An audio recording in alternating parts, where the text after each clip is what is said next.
Hello there, it's me, Dr. Benji FM. Welcome back to another episode of the Salford Story.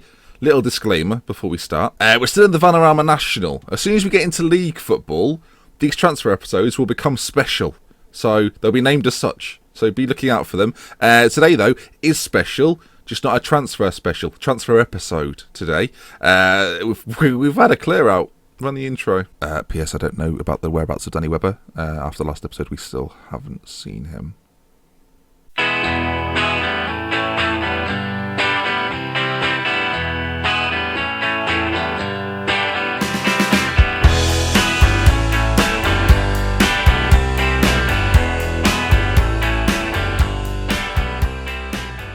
So, the observant among you may have noticed the season has started. 17th of August. I've already played 2 matches. I may or may not have tweeted the first result out. It was a 5-1 victory over Eastleigh. Now, you might think, oh, they must not be very good. You'll be wrong. Last season, Eastleigh, in fact, came second in the division and then lost in the playoffs to Cheltenham. So, you know, they're good. We then lost 2-0 to Accrington, who came 6th last season. So 2 tough games to start off the season. 1 win, 1 loss. We sit in 8th place. Some interesting sides in this division. I guess we'll talk about a few of them. The main one being Blackpool have joined us in the Vanarama National League. Poor them. Poor them. If I'd still had Pondy, he could have played against his former club. So we'll do what we did last time. We'll start with the outs, as I said before.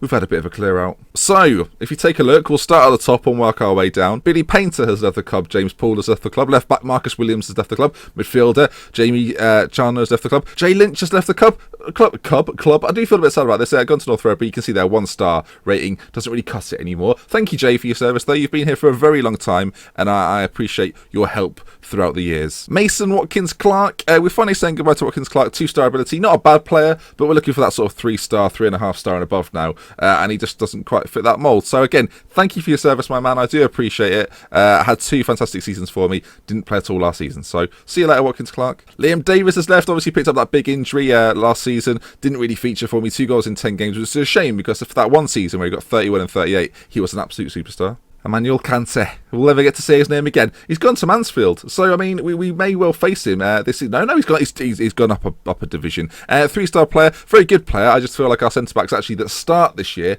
are better than Kante. We'll talk about those in a moment. We'll keep this accent until we go to the next player. I guess the only real other one to note is Jamie Mene. Under my Jamie Mene, still a free agent, so obviously not good. He had a sort of a decent starting season with us. Very good decent season, actually. 12 assists. I underrate his performances. Apart from that, generally, they're all young players. Tom Jones has left. Is there a song that works with that? No, do you sex bomb? It's not unusual that he's left the club like this. It's not unusual that I've got some in to talk about. It's usually how transfer windows go. So, let's go through them one by one. The first of which is a Johnny Byrne, 3.5-star, potentially 4-star player. Physically very good, mentally not too bad, technically solid in the areas that we need him. We've got him in from Middlesbrough. We got him in at the end of last season, hence it kind of shows that he was here last year. He wasn't, that's a lie. But yeah, Johnny Byrne, Sunderland and Middlesbrough, previous clubs. I know I've played that before. Danny? Mr. Graham, I hope you're doing well. He is doing well. He's earning £120,000 a week. Another defender, 3.5-star ability. He can play across the line. You can see he's natural at left back, right back, and centre back, so he can play all 3 positions, which is perfect. It's the perfect defender, really, especially at this level, because you pick up quite a lot of injuries. Fitness is always a concern. He's not a standout player, but he's good in the areas that we need. You can see there from the highlighted attributes that he does a job. Will Jaskalainen. He is our keeper for the season. 3-star current ability, potential ability of who knows what. He's on loan from Bolton, but yeah, obviously the son of Jussi Jaskalainen, the very sort of notorious Premier League goalkeeper, had over 500 appearances in the Premier League. So yeah, Will Jaskalainen, Billy Jaskalainen. We're just going to call him Jaskalainen from now on. I'm going to enjoy saying it. Some of the names I can't say, but that one, easy. 2 other players from Bolton that are probably going to be more squad players than first team players. Ryan White being the first of those. And Harry Brokebank. Keep your references to yourself. He's a mountain of a man. 6'2". We could call him Brokebank Mountain. Okay, now, a few more to go. Tom Hitchcock, probably going to be our starting striker this season. Only 2.5 star ability, but I actually think he'll be a very good player in this division. Not the quickest, but physically not inferior to anybody else, really. Good finishing, good first touch, composure and off the ball, both 12, 13 anticipation. I actually think this year could be very good for him. I think he's already got 2 in 2, so he's looking good for us. He's been all over the place. Blackburn, Plymouth, QPR, Cambridge, all over the shop. But yeah, we picked up on a free. Herbie Kane, a central midfielder that might be familiar to Liverpool fans. He's never really broken into the Liverpool first team as of recording this video. But yeah, we've managed to get him in. Solid, decent central midfielder, 2-star ability, with a little bit of potential in there. Our midfielder's sort of been thrown off star-wise because of the next player. We've got Sonny Aluko in. He's valued at 1.3 million. We've got him on a 2-year deal. He got him as a free transfer from Hull City. Now, I looked at this and I thought, he must be injury prone. And he is a little bit. I mean, he's pulled a few hamstrings, but you think about it, it's 2019. He's not had an injury this year. He had an injury at sort of April last year. So the fact he's not really been playing is very odd. But yeah, I think he could be a fine player for us this season. 4-star ability, 4-star potential ability. He's 30 years of age, so there's not much potential left in him, but there is a lot of quality. Former Premier League, folks. That's what we're talking about. He's scored in the Premier League. Only Danny Webber's previously done that. Ola Anna, again, 4-star ability, 4-star potential, pacey, quick. Not defensively, not that good, but he's rapid. You don't get fullbacks this quick at this level very often, so he'll be our man. Formerly of Chelsea, Burnley, Stevenage, Gillingham, Coventry, and again at Burnley. So there you are. And then finally, Jeff Thomas, who is a mysterious case of how he's even got here, to be honest. Physically, very good. You can see there, acceleration and pace-wise. He is rapido, crossing and corners, very good as well. Bit of flair, determination, aggressive in the tackle. We'll assume so anyway. And capped at under 21 level for Wales. Oddly, he was just released by Wrexham, and we're not really sure why. 8 goals in 38 appearances for a player who's still relatively young at 19. So, yeah, delighted to bring him in. It gives us a wealth of attacking options in the final third now. We'll highlight some of those right now. So, if I bring their abilities closer to the names, you can see there that in terms of the defensive areas, we're still relatively strong. We don't stand out. I still feel like our central midfield is a weaker area of ours. But this is probably the team, if not a few more changes in there, that will start most games for us this season. I'm keeping Andy Tannoy forever. A lot of people are saying, please don't remove Andy Tannoy from this team. Contract for life. So don't worry about that before he just leaves next season, I forget. So yeah, the team shape is looking a little bit like this. Very similar to last season, as you might remember. Pearson, Brokebank, Byrne at the back. Atkinson, Miles Addison currently out, who will probably still play. Nabi and Kane in the middle. Nicholas, Thomas, Aluko, Hitchcock up front. We're going to play one match today because of all the sort of transfer news I've been able to deliver to you. So let's see how we get on. And it's Maidenhead. Blimey, that was like doing the register. Literally like doing the register. Oh, by the way, these players aren't coming in. This is just loans I've offered to players that might be interested but probably aren't interested. Anthony Gerrard and Adam Federici, probably not interested but are available on free transfers. It worked with the Luco, so I'll just do it with everyone now. Okay, 1-1 lost 1. It's going to be interesting to see how we get on today against Maidenhead. I'm hoping, despite the fact that our team isn't overly fit, in fact, let's get Andy Tannoy on the bench. Andy Tannoy making his way onto the bench. That was unnecessary. One of the most unnecessary ones I've ever done. I dare say we've got too many players. Yeah, we've got too many players. Sanchez, can't believe this. Aluko?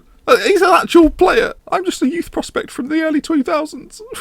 It's alright. Late 2000s. You were never that good that young. Jeff Thomas, I need to give him a number. 27. He likes 7, so we'll give him 27. Right. Maidenhead. How have they started the season so far? A win and a loss. So very similar to us. Hopefully, at home, we can get ourselves a big result. 123 season ticket holders this year, so the place should be booming. By the way, financially, you might think, how does this all happen financially?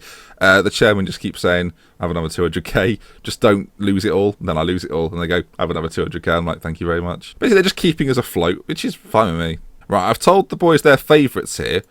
I think I've lied, but I mean, we'll see anyway. Right, normal size pitch at our ground this year. I could have gone for the box, but not interested.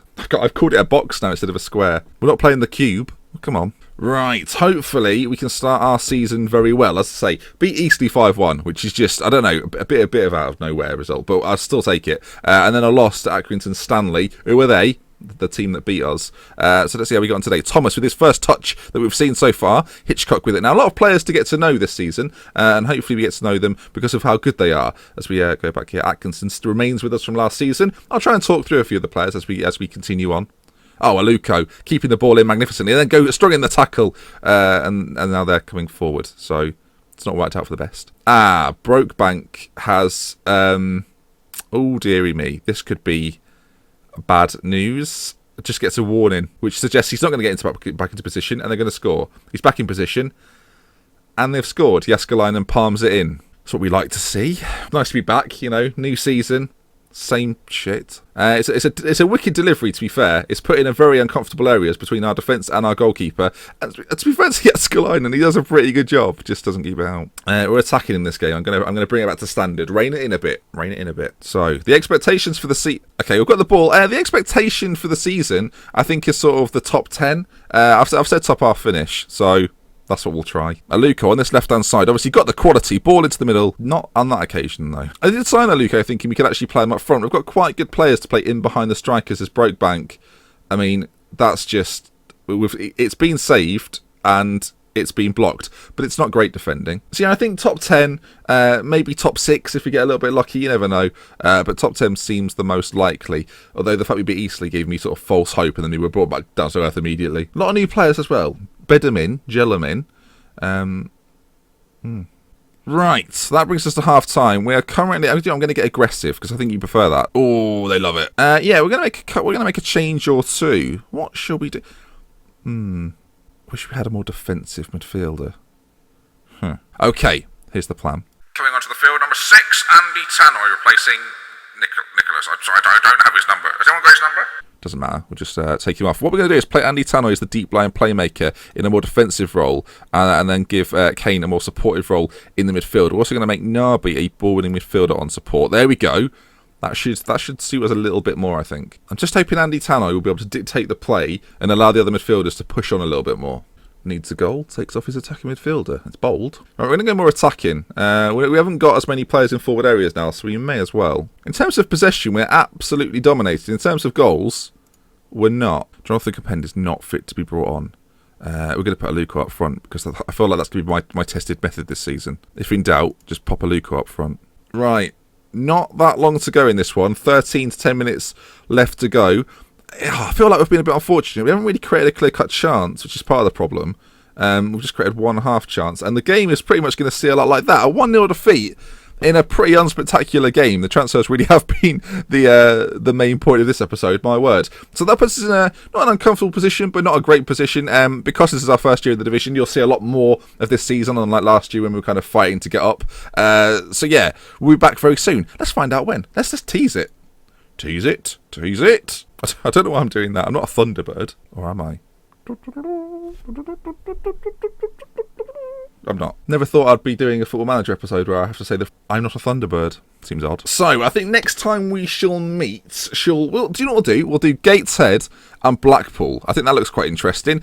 Two northern teams, so we'll like that. You're up north, be at home, etc. That's my northern accent. Sorry if I've offended at least half of the audience. So yeah, Gateshead Blackpool, that's what we'll be back for. So then, new season. Hopefully you're looking forward to it. It's been an average start to the season. We've got to remember, folks, before we start putting words in the comment section that sounds like Jottle Bob, then we're newly promoted. Do not forget that. So, if you enjoyed today's video, please leave a like. If you want to see more, subscribe to the channel. From me, Dr. Benji, until next time, we love with care. Goodbye. Why would I say goodbye with love and care? Hello with love and care. Hello. Do you want some love and care? £3.99. Not made of money.